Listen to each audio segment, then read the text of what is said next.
आइए बच्चों करते हैं 11.1 7वां सवाल। पढ़िए क्या भैया।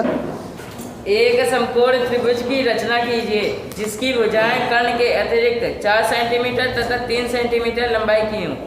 फिर एक अन्य त्रिभुज की रचना कीजिए जिसकी भुजाएं दिए हुए त्रिभुज की संगत भुजाओं के 5/3 बने। देखिए यहाँ पर एक समकोण त्रिभुज बनाना है, तो हम ये जानते हैं कि समकोण त्रिभुज में एक कोण 90 अंश होता है और 90 अंश के सामने की भुजा कर्ण कहलाती है, और जो भुजाएं कर्ण के अतिरिक्त है वो 90 अंश बना रही हैं। तो यहाँ पर प्रश्न में कह रहा है कि कर्ण के अतिरिक्त भुजाएं कौन कौन सी दी गई हैं?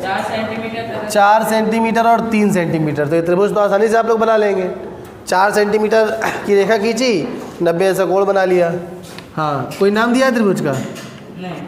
चलिए ABC मान लिया आपने। आगे क्या कह रहा है? एक अन्य त्रिभुज की रचना कीजिए जिसकी भुजाएं दिए हुए त्रिभुज की संगत भुजाओं के 5/3 बने। तो स्केल फैक्टर कितना दिया है? 5/3। मतलब यहाँ पे भी जो त्रिभुज बनेगा वो दिए गए त्रिभुज से कैसा होगा बच्चों? बड़ा होगा, क्योंकि ये स्केल फैक्टर 1 से बड़ा है। चलिए फटाफट बैठ जाइए भैया, त्रिभुज बनाते हैं। तो सबसे पहले एक रेखा हमने खींची 4 सेंटीमीटर की और BC, और बिंदु B से 90 अंश का कोण बनाती हुई एक रेखा खींच लेंगे। ये BC 4 सेंटीमीटर की रेखा हो गई। अब बिंदु B से 90 अंश का कोण बनाती हुई एक रेखा खींचते हैं।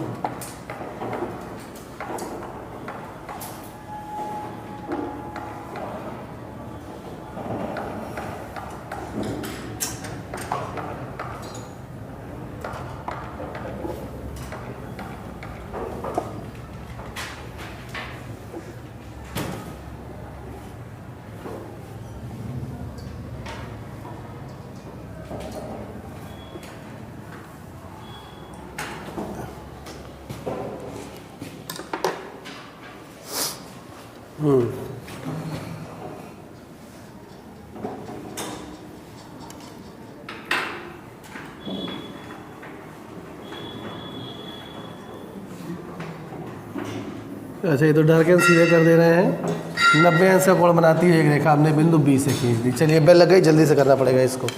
इसके बाद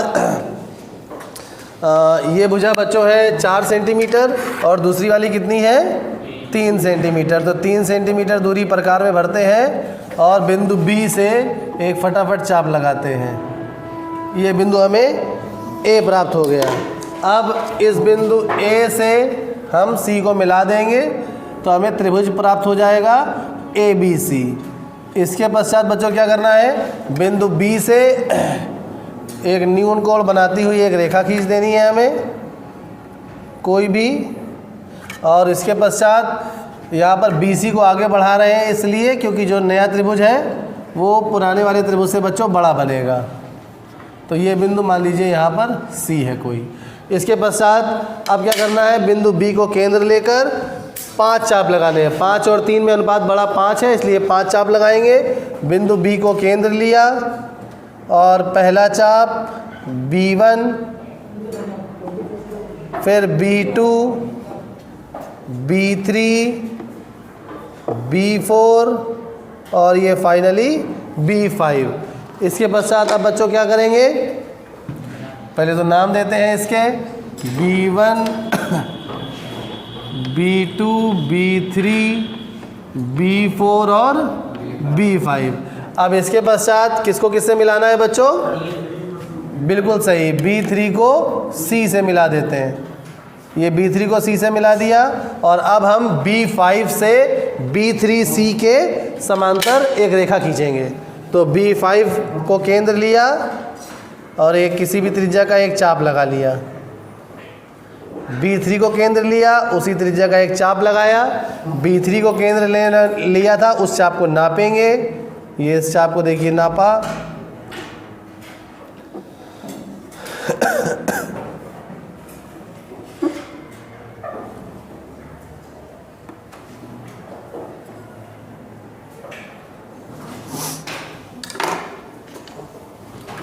अब B5 से ये हमने खींची समांतर रेखा,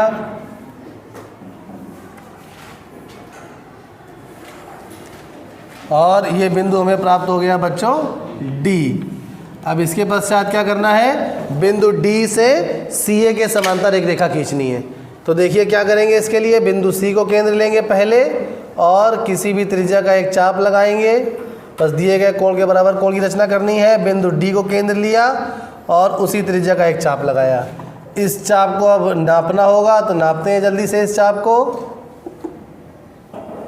ये और बिंदु सी को केंद्र लिया।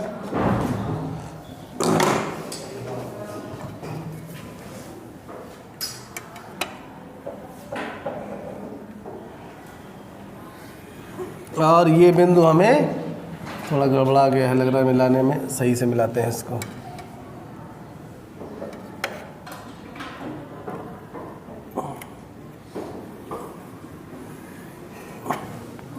और ये बिंदु हमें ई प्राप्त हो गया।